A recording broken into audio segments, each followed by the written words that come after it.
नमस्कार और नवंबर 2025 के मैक्रो और मार्केट रैपअप संस्करण में आपका स्वागत है।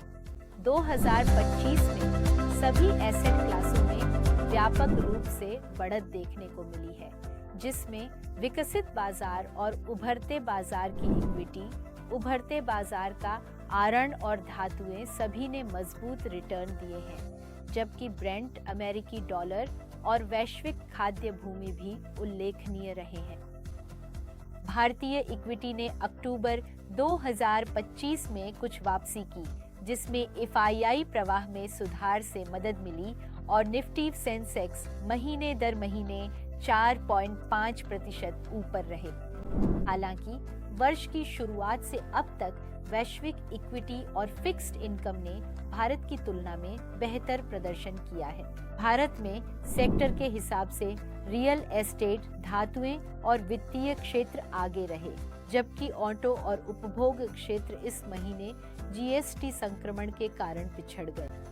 संभावित अमेरिका भारत समझौते, त्योहारों की मांग और ब्याज दर में कटौती की उम्मीदें फिर से जागने से भावना में सुधार आया। अक्टूबर 2025 भारत में रिकॉर्ड आईपीओ महीना रहा। प्राथमिक बाजार में भावनाएं भारत के द्वितीयक इक्विटी बाजार की तुलना में कहीं अधिक मजबूत प्रतीत होती हैं।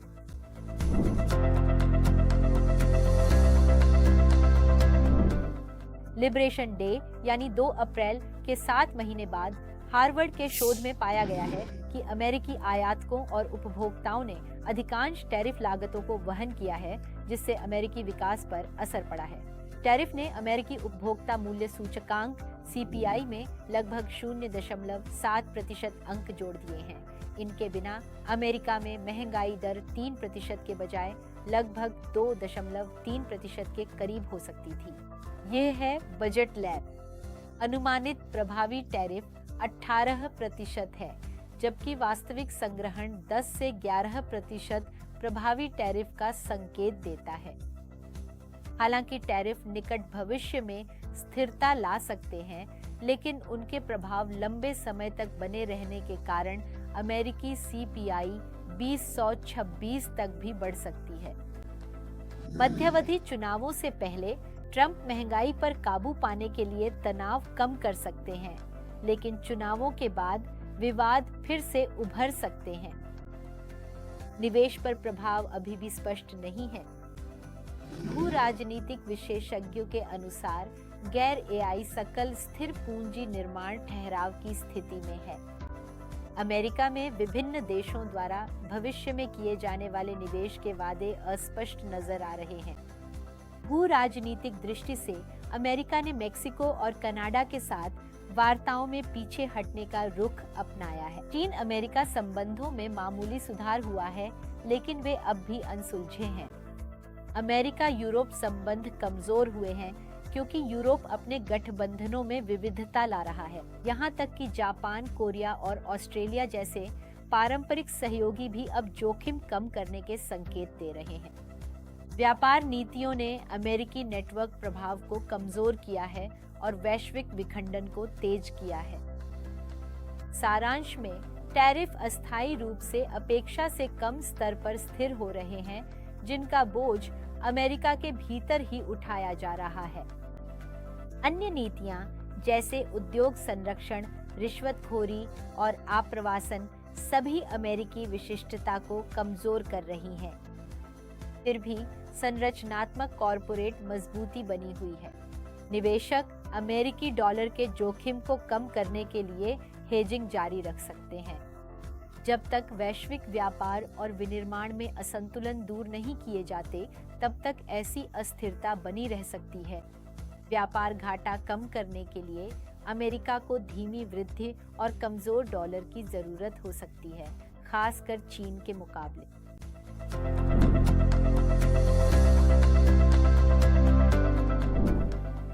अप्रैल की शिखर के बाद से अमेरिका में नीति संबंधी अनिश्चितता और मंदी के जोखिम कम हुए हैं। कॉरपोरेट बैलेंस शीट्स मजबूत बनी हुई हैं, जिसे एआई बूम और सहायक राजकोषीय नीति का समर्थन मिल रहा है। हालांकि अमेरिकी विशिष्टता के प्रति उत्साह अब कम होता जा रहा है। मंदी के संकेत दिखा रहे श्रम बाजार के कारण फेडरल रिजर्व ने लगातार 2 बार 25 आधार अंकों की दर कटौती की, जिससे फेड फंड्स रेट 3.75 से 4% के बीच आ गया। फेड 1 दिसंबर 2025 से मात्रात्मक सख्ती क्वांटिटेटिव टाइटनिंग भी समाप्त कर देगा। वर्तमान में बाजार को उम्मीद है कि अमेरिका में 1 वर्ष के भीतर 100 आधार अंकों की दर कटौती होगी। हालांकि आर्थिक विपरीत परिस्थितियों को देखते हुए दर कटौती की मात्रा अपेक्षा से कम हो सकती है। पावेल की सतर्क भाषा और सरकारी शटडाउन के कारण सीमित आंकड़े यह संकेत देते हैं कि फेड दिसंबर में भी विराम ले सकता है। यूएसटी 10 वर्षीय यील्ड्स का 4% से नीचे रहना अस्थिर प्रतीत होता है, क्योंकि कम यील्ड्स लंबी अवधि के उधार को प्रोत्साहित करती हैं, जिससे दरें और ऊपर जा सकती हैं।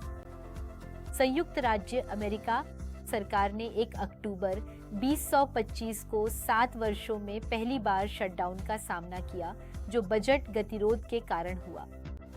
स्वास्थ्य देखभाल नीति पर विवाद के चलते प्रगति रुक गई, जिससे 14 लाख संघीय कर्मचारी बिना वेतन के छुट्टी पर चले गए। यह शटडाउन, जिसके मध्य नवंबर तक सुलझने की उम्मीद है, हर सप्ताह जीडीपी वृद्धि में 0.1 से 0.2% अंक की कटौती कर सकता है। ऐतिहासिक रूप से शटडाउन का बाजारों पर दीर्घकालिक प्रभाव सीमित रहा है, लेकिन यदि अनिश्चितता लंबी खींचती है तो यह भावना पर असर डाल सकती है। जब वे अमेरिकी वृद्धि के बारे में सोचते हैं तो टैरिफ और सख्त आप्रवासन नीतियां वृद्धि के लिए बाधाएं उत्पन्न करती हैं। इसके विपरीत एआई आधारित निवेश और बढ़ती घरेलू संपत्ति सहायक हैं।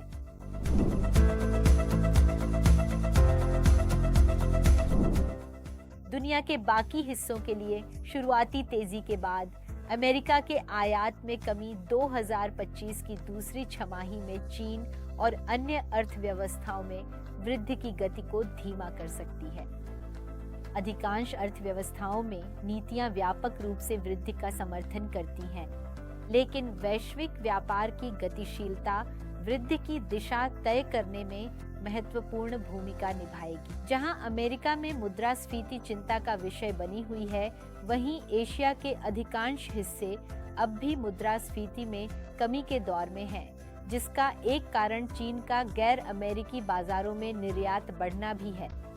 चीन ने कई उद्योगों में अतिरिक्त क्षमता को नियंत्रित करने के लिए एंटी इन्वोल्यूशन अभियान शुरू किए हैं।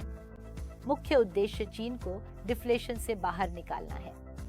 हालांकि चीन के कदम अभी तक उतने आक्रामक नहीं हैं और मांग कमजोर है, इसलिए पुनः मुद्रास्फीति की राह धीमी हो सकती है।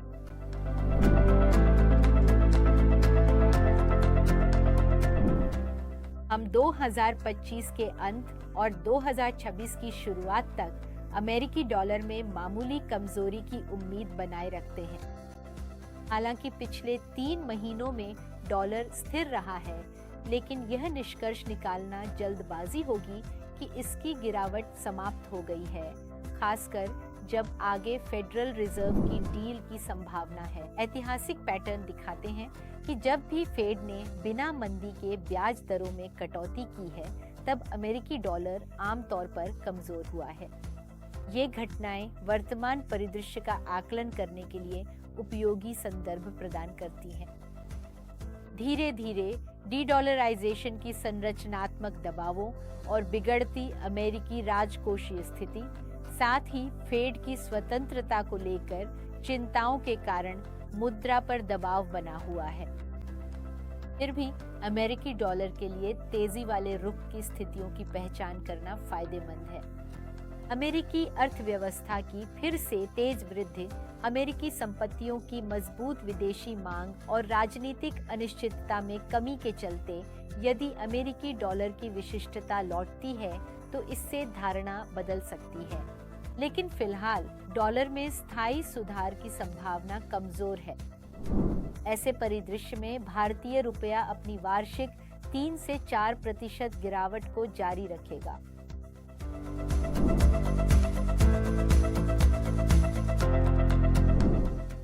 2025 में चीन की व्यापार कूटनीति ने अमेरिकी टैरिफ की धमकियों के बावजूद उनके इक्विटी बाजार में विश्वास और वास्तविक अर्थव्यवस्था की गति को बनाए रखने में मदद की है।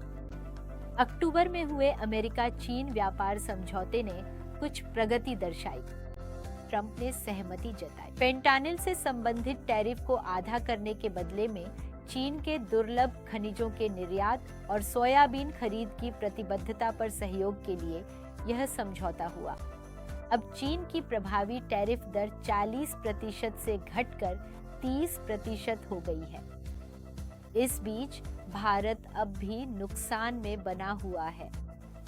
ग्लोबल ट्रेड रिसर्च इनिशिएटिव के एक अध्ययन के अनुसार मई से सितंबर 2025 के बीच भारत का अमेरिका को निर्यात 37.5% गिर गया है, जिसमें स्मार्टफोन, फार्मा, वस्त्र और रत्न जैसे प्रमुख क्षेत्रों को भारी नुकसान हुआ है। भारत के निर्यात परिदृश्य के लिए अब अमेरिका के साथ व्यापार समझौता सुरक्षित करना बेहद जरूरी हो गया है।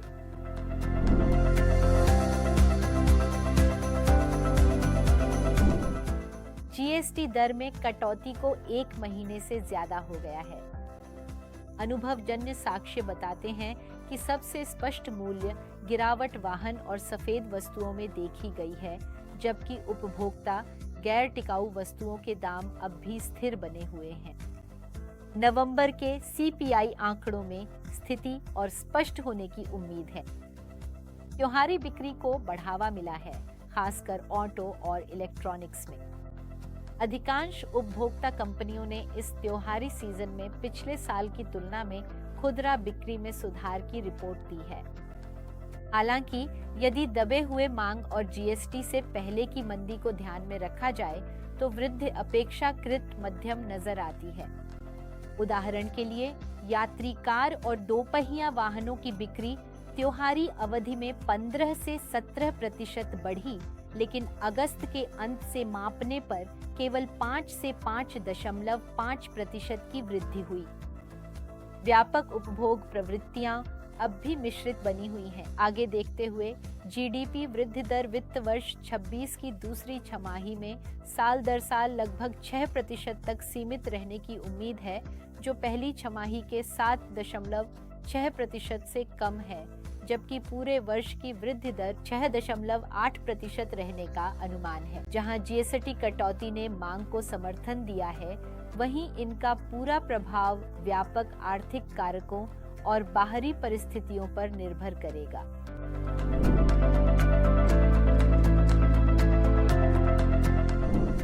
इकतीस अक्टूबर तक निफ्टी की 27 कंपनियां, जो सूचकांक के बाजार पूंजीकरण का लगभग 70% प्रतिनिधित्व करती हैं, ने वित्त वर्ष 26 की दूसरी तिमाही के नतीजे घोषित कर दिए हैं। व्यापक बाजार की बात करें तो लगभग आधे नतीजे आ चुके हैं। नतीजों से पता चलता है कि निजी बैंकों ने मजबूत एनआईएमएस और क्रेडिट ग्रोथ के चलते उम्मीद से बेहतर प्रदर्शन किया है। पीएसयू बैंकों में सुधार देखने को मिला, जबकि ऑटो ओईएम्स को त्योहारों की मांग का लाभ मिला।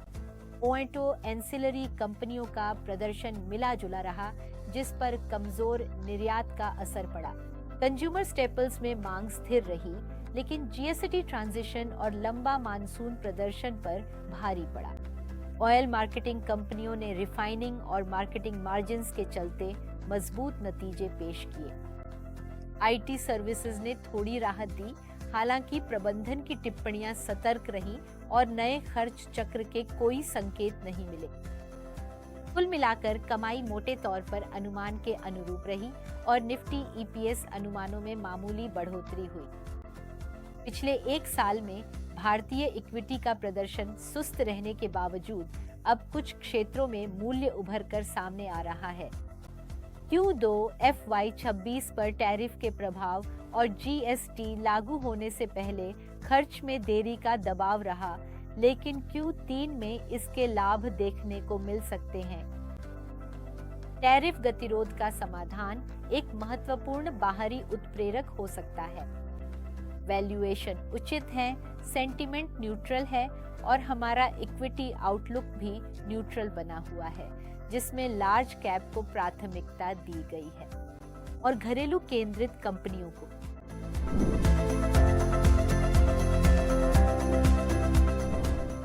हाल ही में सोने की कीमतों में आई तेज बढ़ोतरी और फिर गिरावट को देखते हुए इसमें कोई आश्चर्य नहीं कि यह धातु निवेशकों के लिए केंद्र बिंदु बन गई है।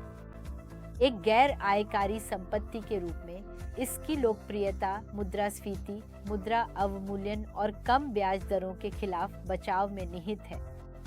हमने अध्ययन किया और पाया कि 5 से 10 साल की अवधि में सोना ऐतिहासिक रूप से कम ब्याज दरों के खिलाफ मुद्रास्फीति की तुलना में अधिक प्रभावी बचाव रहा है। मुद्रा अवमूल्यन का तर्क कमजोर प्रतीत होता है, खासकर जब अमेरिकी ट्रेजरी यील्ड लगभग 4% पर स्थिर है। अगर डॉलर को लेकर चिंताएं वास्तव में होती तो बांड बाजार में यह और अधिक तीव्रता से दिखाई देता। हालिया मूल्य परिवर्तनों को मौद्रिक नीति में बदलाव और मोमेंटम ट्रेड द्वारा बेहतर तरीके से समझाया जा सकता है। 2020 में रूस के भंडार फ्रीज के बाद से केंद्रीय बैंकों ने लगातार सोना खरीदा है, जिससे कीमतों को समर्थन मिला है। पश्चिमी निजी निवेशक अब भी सतर्क हैं और ETF प्रवाह सीमित है, जबकि चीनी और जापानी निवेशक कम ब्याज दरों और मुद्रा अवमूल्यन के बीच सक्रिय खरीदार रहे हैं। सोना अपने सर्वकालिक उच्च स्तरों के करीब है और सीमित आपूर्ति के साथ केंद्रीय बैंकों की मांग इसकी मजबूती बनाए रख सकती है। हालांकि यह निकट भविष्य के लिए ही संभव है। सोने की दिशा पश्चिमी देशों में ब्याज दरों में कटौती, जापान की नीति और चीन की मुद्रा पर निर्भर करती है। अगर फेडरल रिजर्व अपनी नीति बदलता है तो ETF की मांग फिर से बढ़ सकती है, जबकि मजबूत येन या रेनमिनबी एशियाई खरीदारी को कम कर सकते हैं। संरचनात्मक रूप से सोना अब भी मजबूत बना हुआ है। भारत में सोने की बढ़ती कीमतों ने घरेलू संपत्ति को बढ़ाया है, लेकिन इससे व्यापक उपभोग में वृद्धि नहीं हुई है। वास्तविक आय में वृद्धि गरीबी के बाद भी सुस्त बनी हुई है। सोने का संपत्ति प्रभाव मुख्य रूप से मनोवैज्ञानिक है और अभी तक पूरी तरह से उपयोग नहीं हुआ है। अब घरेलू सोने का भंडार GDP के 88% के बराबर है, जो 2023 में 53% था। फिर भी अधिकांश घरों के लिए सटीक मूल्यांकन अब भी मुश्किल बना हुआ है। गौरतलब है कि सोने के बदले लिए गए आर्ण व्यक्तिगत आर्णों में 2% से बढ़कर 4.9% हो गए हैं। यह बढ़ती मौद्रीकरण और उपभोग को कुछ हद तक समर्थन मिलने का संकेत देता है। जहां सोना एक रणनीतिक संपत्ति बना हुआ है, वहीं इसके उपभोग में उछाल लाने की उम्मीदें कुछ अधिक ही बढ़ा चढ़ाकर पेश की गई हैं। इसकी भूमिका अधिक जटिल है, जो सांस्कृतिक मूल्य, वित्तीय सुरक्षा और व्यापक आर्थिक परिवर्तनों में निहित है।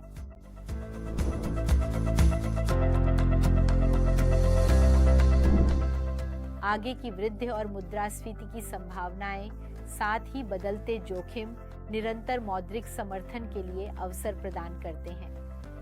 दिसंबर की नीति समीक्षा में मौजूदा चक्र में दरों में कटौती की संभावना बनी हुई है। जहां आगे और डील देने की प्रभावशीलता पर बहस जारी है, वहीं वर्तमान व्यापक आर्थिक परिस्थितियां उदार मौद्रिक और तरलता नीति बनाए रखने को उचित ठहराती हैं। फिलहाल इसके लिए कोई ठोस कारण नहीं है। नीति में बदलाव के लिए बाजार की यील्ड्स काफी हद तक स्थिर हो गई हैं और इनके मजबूत गिरावट के रुझान के बिना सीमित दायरे में रहने की उम्मीद है। RBI की मार्गदर्शन और अवधि आपूर्ति में पुनर्संतुलन से निकट भविष्य की भावना को समर्थन मिलना चाहिए, जिससे उच्च सामरिक अवधि की स्थिति की अनुमति मिलेगी। हाल ही में किए गए नियामकीय बदलाव, जैसे बड़े एक्सपोजर फ्रेमवर्क में डील, ECB सीमा बढ़ाना और अधिग्रहण वित्त में बैंकों को अनुमति देना, कॉरपोरेट बॉन्ड्स के लिए अतिरिक्त सकारात्मक कारक बने हैं। हल्का आपूर्ति कैलेंडर भी स्प्रेड के संकुचन को और समर्थन देता है। जोखिम इनाम के आधार पर उच्च ग्रेड बॉन्ड्स और चुनिंदा अल्पकालिक क्रेडिट्स अभी भी आकर्षक बने हुए हैं। बाहरी अस्थिरता के कारण बाजार की अपेक्षाएं बदलने की संभावना है। ऐसे में अवधि रणनीतियों को लचीला रहना होगा। इस महीने के लिए यहीं विदा लेती हूँ। धन्यवाद। म्यूचुअल फंड निवेश बाजार जोखिम के अधीन है। सभी स्कीम से संबंधित दस्तावेज ध्यानपूर्वक पढ़ें।